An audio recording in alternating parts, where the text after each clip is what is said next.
Hi there, my name's Bryony. I'm the head of coaching here at Relish, and today we're talking about rebound relationships. Do they ever work?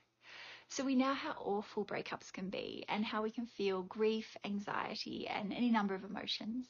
The emotional kind of storm that follows might include lots of people taking their time to recover, whereas others might choose to seek comfort in another romantic partner. So is this healthy? I guess when you look at popular culture, rebounds are kind of seen as really negative things. They can see that people in the rebound aren't necessarily emotionally available and they might be distracting themselves from emotional pain. So we're really interested in kind of looking at that picture is, are rebounds really so bad? Does the cons outweigh the pros? So science actually tells us that they're not so bad, and new research suggests that rebounds can be remarkably healthy when they're executed correctly. So taking time between relationships to move on isn't actually necessary for emotional stability, but that said, we do have to be really careful with ourselves and others. So here are some pros and cons to consider before you go on a rebound. So first of all, the pros. Number one, it will boost your confidence. So one of the biggest upsides to being in a rebound is the confidence boost it provides.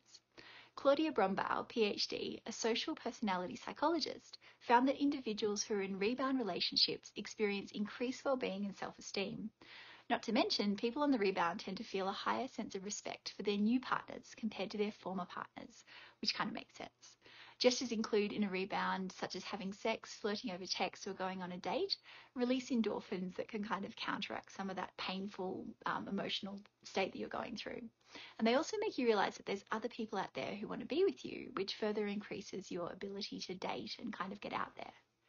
Number two, it will encourage you to be more adventurous. So rebound relationships encourage us to be adventurous because they allow us to explore outside our comfort zones. So perhaps there was something your last relationship lacked. You can probably find a new partner with those qualities. Or if you're taking a more casual approach to your rebound, you can get together with someone who you'd normally never date, further exposing you to new restaurants, bars, hobbies, music, and even movies, some of which you will probably love.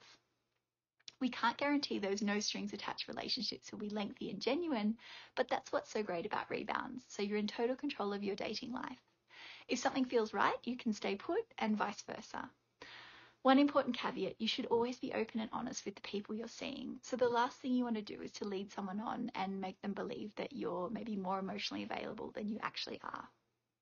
Number three, it will give you hope for the future.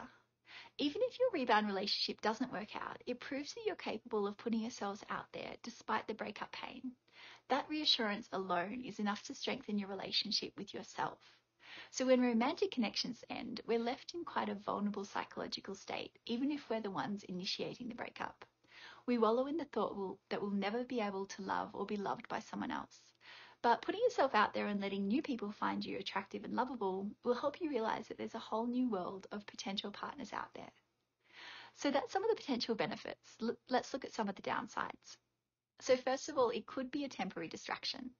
It's normal for us to want to escape the painful reality of a breakup. Some people block their exes on social media, while others throw themselves into work. We believe that in some instances, rebound relationships can be a great escape from heartbreak. Unfortunately, when we go on the rebound for the wrong reasons, such as looking for a quick diversion, we're lowering the percentage of that relationship's durability. If you're looking for a no strings attached deal, make sure to let the person know. On top of that, you need to tell them that you're fresh out of a relationship. Your new partner will better understand your behavior and emotions when you do so. Number two, it could prompt you to find someone who reminds you of your ex. Humans find comfort in familiarity, which is what sometimes prompts us to reach out to people who remind us of our exes. It's acceptable to want to fill a romantic void, but when we constantly seek similar partners out, we do hurt ourselves. Think of everything you didn't enjoy about your previous relationship. Would you be happy with welcoming those things back into your life? Breakups are tough. It's normal to miss your ex, but that doesn't mean you should reconnect with them in the form of someone else. We should also mention that you shouldn't expect your new partner to make up for your former partner's shortcomings. The best decision you can make is to enjoy the company of someone who doesn't remind you of anyone, especially your ex. And if you're longing for a specific person's company, take some time to reflect. It's the healthiest option. Number three, it could keep you from dealing with unresolved conflict. Whether you dated for 2 months or 2 years, there's always something we can take away from our breakups. They can teach us to pick more emotionally available partners or even encourage us to practice better communication in the future. When we go on the rebound unprepared, we run the risk of entering new relationships with unresolved conflict. This is why you should always let go of any baggage before committing to someone new. People in relationships who are emotionally attached to their former partners are more likely to be dissatisfied with their current ones. Unsurprisingly, this develops tension, resentment, jealousy, and even disappointment. Number 4, it could blossom from resentment. If your relationship ended on bad terms, chances are that you have some feelings of resentment towards your partner. There are several ways to approach this situation, but going on a vengeful rebound is not one of them. Starting a relationship, casual or committed, from wanting to upset your ex is not healthy for anyone involved. The thrill of being in a brand new partnership will serve as a temporary fix for your resentment, but it will not make it go away. When romance stems out of vengeance, you are being selfish and inconsiderate to your new partner. Regardless of your intentions, seeking revenge on an ex-lover by getting involved with someone new shows that your former relationship is a current priority of yours, which could potentially result in another heartbreak. No two rebound relationships are alike. Different factors like honesty and genuine interest contribute to their success. When we go through heartbreak, our egos are bruised, and sometimes rebounds are the pick-me-up we need. So how much is too much? Well, we know that balance is the key to living our best love life.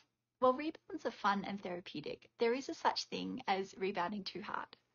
An escape from our breakups is the perfect way to disconnect from our hurt. Still, we shouldn't avoid those feelings.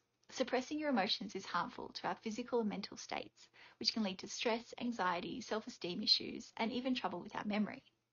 A 2011 study at the University of Texas reported that when we don't acknowledge our emotions, we're actually making them stronger.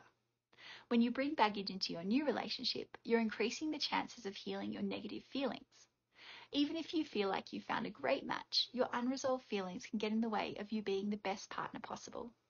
Not to mention they'll creep up on you when you least expect it. So if you're concerned about this, some things to look out for within yourself are, first of all, avoiding commitment, constantly bringing up your ex, experiencing signs of depression, you're fighting about unresolved issues from your past relationship with your new partner, constantly searching for someone who reminds you of your ex. So if any of these sound familiar, that's a bit of a red flag. Being on the rebound isn't for everyone. There's a comfort that comes with taking a break from the dating scene between relationships, but there's also a sense of relief that's rooted in the introduction of a new romantic interest in your life, and it can feel like a breath of fresh air. Depending on your reasoning behind dipping your toes back in the dating pool, a brand new partner might be the cherry on top of your post-breakup sundae. Remember, these partnerships are complex, so they should always be approached with caution. At the end of the day, only you know what's best for you. That's it from me today. Thanks for watching, and see you next time.